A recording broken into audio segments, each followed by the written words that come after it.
Motivational speaker, personality development trainer, business and educational coach. पुणी थे आपण समस्त को ए युवा समाज को ए छात्र छात्री एवं पिता माता समस्त को स्वागत करुच्ची एक अमूल्य गुरुत्वपूर्ण वीडियो माध्यम ए वीडियोटी प्रत्येक स्टूडेंट संपूर्ण रूपे शुणा दरकार, बुझा दरकार। ए वीडियोर प्रत्येक शब्द तार जीवन को परिवर्तन करिवो। आ ए वीडियोटी जदि पितामाता किंबा कौन बड़ भाई भौणी शुणुचंती आपको निश्चित भाव में बुझंतु एवं तांकर पिला माननको किंबा भाई भौणी माननको भला भाव शुणातु। ए वीडियोर गुरुत्व को बुझातु, कारण ए वीडियोटी को जदि आप आज भला भाव बुझुचंती, ए वीडियोर गुरुत्व को आज भला भाव जानुचंती, आपन जीवन में गोटे विराट मोड़ सृष्टि हम। आपण माने समस्त देखिथिबे अधिकांश छात्र छात्री मनरे पाठ पढ़िया बहुत अधिक आग्रह न थाए। आदियो पिता माता किंबा बड़ भाई भौणी ए जिनिसर गुरुत्व को बुझाती तथापि से माने बुझंती नहीं। से लागे पाठ पढ़ा गोटे बोझ बोली, कौन से उपाय पाठ पढ़ा न पड़ता कि, किंतु पाठ न पढ़िले कौन हुए, जदि सही समय सही कार्य न करा जाए तार फल कौन हुए, आपको जो माने एक्सपीरियंस करिसेंती, जो माने अनुभूति अछि से माने ए जिनिस को बुझाती, के बाप माँ हुआ कि कई गुरुजन हूँ। किंतु सेतबेले ए जिनिस जो छात्र छात्री मान को बहुत हल्का लगी था, से बोझ पड़ी लगता है, से गोटे कान रखी अन्य कान बाहर कर दियंती। आज ए वीडियोटी ए कहानीटी तैयारी कला पूर्व लेखिला पूर्व हजार हजार छात्र छात्री जीवन जहाँ प्रकृत समस्या ताको नवा पाई चेष्टा करिछि। तेणु ए वीडियोटी को निश्चित भाव बुझंतु, ये कौन सी कहानी नुह कि आपणकर जीवन कहानी। थरे कौन गोटे छात्र कौन गोटे पिला पाठ पढ़ुता है, पाठरे तार विशेष आग्रह न थाए, अल्प स्वल्प पाठ पढ़ुता है। बापा कौन गोटे ऑफिस रे पियन अछंती, निम्न धरणर वेतन रही, अल्प पैसा रोजगार करती, दिन में 10 घंटा 12 घंटा काम कर सारी आसी जिते पहुंचती देखती से कौन ना कौन कार्य पिलाटी व्यस्त रही, केवल पाठ पढ़ा को छाड़ी विभिन्न प्रकार मनोरंजन से लगी रही। से बापा बहुत जिनिस बुझाई चेष्टा करती, अंतर दुख कहवाई चेष्टा करती, किंतु पिलाटी को लगे आपको तो प्रत्येक बापा माँ कहते, मो बापा मध्य कहते आते नुआ कथा कौन अच्छी। इतिमध्य पिलाटी धीरे धीरे गोटे श्रेणी पर गोटे श्रेणी, गोटे क्लास पर गोटे क्लास आगू बढ़ी चलता है। पिलाटी 10th पास करिगला, 10th पास कला, एते किसी भल रिजल्ट कला नहीं। तथापि बापा तार मन रखिया पाई ताको कहले, ठीक अच्छे बाबा तू तो 10th पास करिगलु, आज संध्या बेलू मु तते गोटे नुआ पैंट सार्ट किनिक आनी देबी। बापांकर एते किसी संबल न थाए, अल्प पैसा रोजगार। ये कौन सी कहानी नुह, आपण जीवन कहानी। आपको धैर्यर सहित शांतिपूर्ण हिसाब से शुणु एवं बुझंतु। आपण जीवन हुए तो एक कहानीटी ये सत्य घटनाटी परिवर्तन कर दे पारे। उद्देश्य मोर सेया जे आपण जीवन में सत्य कथा प्रवेश करू, जीवन गूढ़ तत्व प्रवेश करू, आपण जीवन परिवर्तन हो। बापांकर छोट चाकरी बहुत समय काम करिया पड़े। बापा कहते मु 5टा बेलू को आसी पहुंचबी, आमे 2 जन सांग होई मार्केट को जिबा। इतिमध्य 5टा होईगला, 6टा मध्य होईगला। पिलाटी सेतेबेले भाबिला बापा आसुनांती, जेतेबेले मु जाई ऑफिस रे देखा करिबाटा बहुत भल हबो। मु जाउची ऑफिस रे बापांग सहित सांग होई सेठु चल जिबी, बाजार रु नुआ पैंट शर्ट किनि लेके आसीबी। पिलाटर आग्रह थाए, से जाई पहुंचला बापांको ऑफिस पाखरे। जेतेबेले देखिला बापा ऑफिस भीतर किछि कार्य रे रत रहिचंती, किसी कार्य कर बापांकर काम सरीनी। संध्या 6:30 हलानी तथापि बापा काम कर, बाबू माने समस्ते पलि गले। बापा टेबुल को सब सजाड़ुंट, फाइल्स सब ठीक करी जोट रहिबा कथा ताको रखुंट।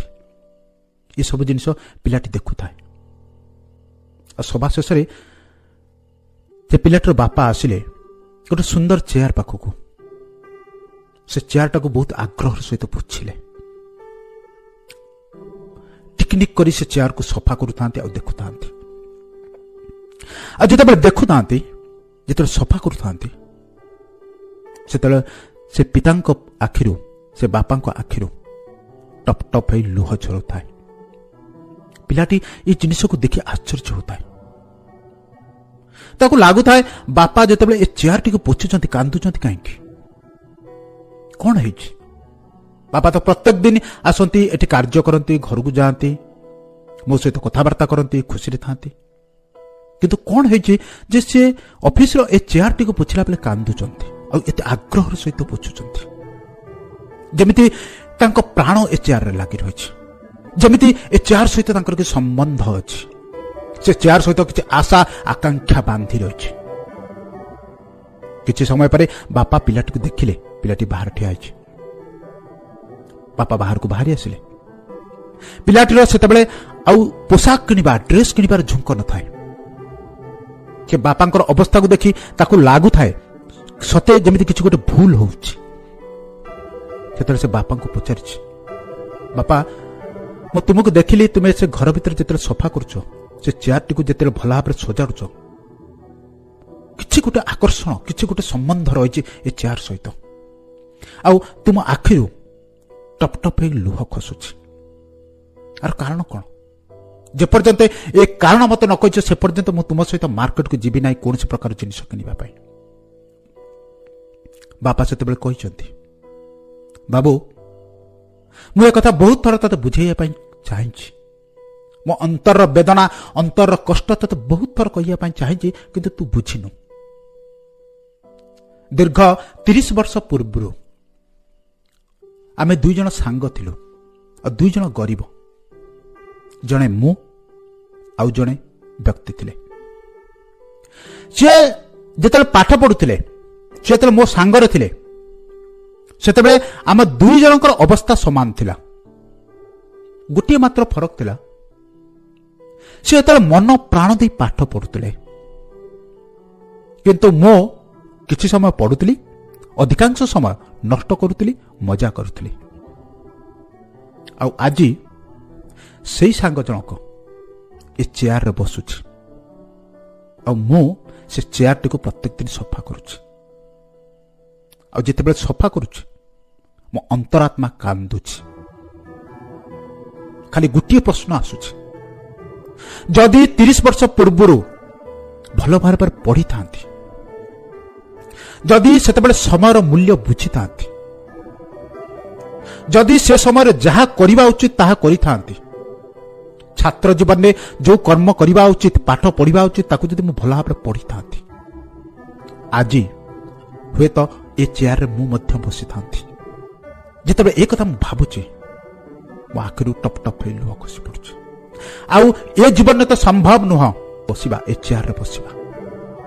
ଗୋଟିଏ ଆଶା, ଗୋଟିଏ ଆକାଂକ୍ଷା ଅଛି, ଏ ଚେୟାରରେ ଦିନେ ତୁ ବସିବୁ, ଏ ଚେୟାରରେ ଦିନେ ମୁଁ ତତେ ଦେଖିବି, ଏ ଚେୟାରରେ ତୁ ବସି ବାବୁ ହୋଇ ଏ ଅଫିସକୁ ସମ୍ଭାଳିବୁ। ମୁଁ ଯୋଉ ଭୁଲ କରିଛି ତାକୁ ଆଉ ତୁ କରିବୁ ନାହିଁ। ଆଉ ଯଦି ଏ ଭୁଲ ତୁ ପୁଣି କରୁ, ଯଦି ଏ ସମୟରେ ଯାହା କରିବା ଉଚିତ ତାହା ନ କରୁ, ଆଜି ଛାତ୍ର ଜୀବନରେ ପାଠ ପଢିବା ଉଚିତ, ଯଦି ତୁ ଆଜି ପାଠ ନ ପଢୁ, ଦିନେ ତତେ ମଧ୍ୟ କାନ୍ଦିବାକୁ ପଡିବ ଯେମିତି ମୁଁ କାନ୍ଦୁଛି। ଆଉ ଏ ଜିନିଷ ମୁଁ ପ୍ରତ୍ୟେକ ଦିନ, ପ୍ରତ୍ୟେକ ମୁହୂର୍ତ୍ତରେ ତତେ ବୁଝେଇବା ପାଇଁ ଚେଷ୍ଟା କରେ, କିନ୍ତୁ ତୁ ସେ ଜିନିଷକୁ ବୁଝିପାରୁନ। ଇଏ କୌଣସି ସାଧାରଣ କାହାଣୀ ନୁହଁ, ଇଏ ହେଉଛି ଲକ୍ଷ ଲକ୍ଷ, ହଜାର ହଜାର ପିଲାଙ୍କର କାହାଣୀ, ହଜାର ହଜାର ବାପ ମାଙ୍କର କାହାଣୀ, ଯେଉଁମାନେ ଜୀବନରେ କିଛି ପ୍ରାପ୍ତ କରିବା ପାଇଁ ଚାହିଁଛନ୍ତି, କରିପାରିନାହାନ୍ତି।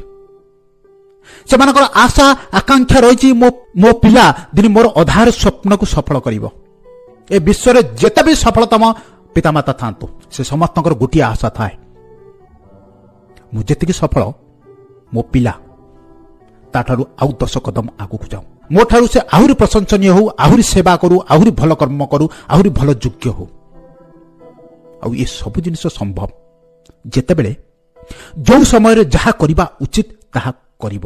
ଛାତ୍ର ଜୀବନରେ ସବୁଠାରୁ ବଡ଼ କର୍ତ୍ତବ୍ୟ ହେଉଛି ପାଠ ପଢିବା, ମନ ପ୍ରାଣ ଦେଇ ପାଠ ପଢିବା, କାରଣ ସେ ହେଉଛି ଆମର ମୂଳଦୁଆ। ଆମେ ଯଦି ଏ ଜିନିଷକୁ ଭଲ ଭାବରେ ସମ୍ପାଦିତ ନ କରୁଛନ୍ତି, ଯଦି ଆମେ ମୂଳଦୁଆ ଠିକ ନ କରୁ, ତା ଉପରେ ଯେତେ ବଡ଼ ବି ଅଟ୍ଟାଳିକା ଆମେ ତିଆରି କରିବା, ବିଲ୍ଡିଂ ତିଆରି କରିବା, ସେ ଦିନେ ନା ଦିନେ ଭୁଷୁଡ଼ି ପଡ଼ିବ। ତେଣୁ ଶିକ୍ଷା ହେଉଛି ସବୁଠାରୁ ବଡ଼ ସମ୍ପତ୍ତି, ସବୁଠାରୁ ବଡ଼ ମୂଳଦୁଆ। ତାକୁ ଯଦି ଛାତ୍ର ଜୀବନରେ ଆମେ ପ୍ରାପ୍ତ ନ କରୁଛନ୍ତି, ଦିନେ ନା ଦିନେ ଆର ପରିଣାମ ଆମକୁ ଭୋଗିବାକୁ ପଡ଼ିବ। ଆଜି ଯଦି ଆମେ ମନ ପ୍ରାଣ ଦେଇ ପାଠ ନ ପଢୁଛନ୍ତି, जीवन सारा आमको अनुताप करिया पड़ियो, कांदिबाकू पड़ियो जेतेबेले देखिबा आम सहित जोड़ी होइतिबा पिला माने आम ठारू 100 कदम आगरे अछंती। आ से कष्ट आम कहारी के कहि परिबा नै, केवल प्रत्येक मुहूर्त रे ताको अनुताप कर निज जीवन को संत होई काटिबा। आमे गोटे शार्ट रो जदि प्रथम बटन टी को ठीक भाव न लगंती, से शार्ट पिंदिबार शैली संपूर्ण रूपे उलट पालट हो जाए। आ से प्रथम बटन टी होउची आपनकर छात्र जीवन। आपण जदि छात्र जीवन रे भल भाव रे चरित्र गठन न करचंती, पाठ न पढुचंती, विद्या ग्रहण न करूचंती, आपनको जीवन सारा हंसंत होबाक पड़िबो। तेणु आशा करुच्ची ए युव समाज, ए छात्र समाज ए जिनिस को बुझिबे। मु जो कहानी माध्यम रे जीवन प्रकृत शिक्षा आपण पाखरे पहुंचौची ताको आपण माने भल भाव रे बुझिबे। जीवन नियम होउची जेतेबेले जहा करिबा उचित ताको करिबा। आमे जदि मंदिर रो सीढ़ी चढ़ुचंती, आमे जदि प्रथम 2-3 पाहाच न चढ़ी एकाथर लंफ मारुचंती, आम क्षत विक्षत होबार चांस अछि, संभावना अछि। तेणु प्रथम सीढ़ी रो पाहाच को भल भाव रे चढ़ंतु, तेबे जाई आपण मंदिर शीर्ष रे पहुंचबे, सफलतार शीर्ष रे पहुंचबे। मंदिर प्रथम सीढ़ी होउची शिक्षा, और से समय होउची छात्र जीवन। तेणु आपनकर सबुठार बड़ कर्तव्य होउची मन प्राण देई आज विद्या ग्रहण करंतु, आपण परिवार को संभाळंतु, आपण जीवन को संभाळंतु, ए समाज को किछि दियंतु। आ जदि आधुरु आपण अवहेला करचंती, ए कथा निश्चित भाबरे मने रखंतु। दिने एमिति समय आसीबो केवल कांदिबाकू पड़िबो, केवल अनुताप करियाकू पड़िबो। आशा करुच्ची कौनसी भी छात्र, कौनसी भी छात्री जीवन में ए समय न आसू, से समस्ते ए वीडियो सुनी ताको जीवन को परिवर्तन करंतु। ए अमूल्य शिक्षा को सुनी पुणी थरे निजर इच्छा शक्ति को जागृत करतु, जीवन प्रकृत सत्यता को निज सामना रे आणंतु, निजर भविष्य को विजुअलाइज करंतु। जे मु जदि आज समय उपयोग न करूची, मो भविष्यतर परिणाम कोन हबो। ए भिडियोटी की निश्चित भाव में आपनकर सांग साथी मानक सहित शेयर करिवे, सेमानकर मध्य मंगल साधन हो, सेमानकर जीवन में मध्य परिवर्तन आसु, सेमान मध्य सफलतार रास्तार पाद दियंतु। आपण सहित पुणी देखा हबो आसंता भिडियो रे किछ गुरुत्वपूर्ण शिक्षा माध्यम रे। आज एतिकी, धन्यवाद।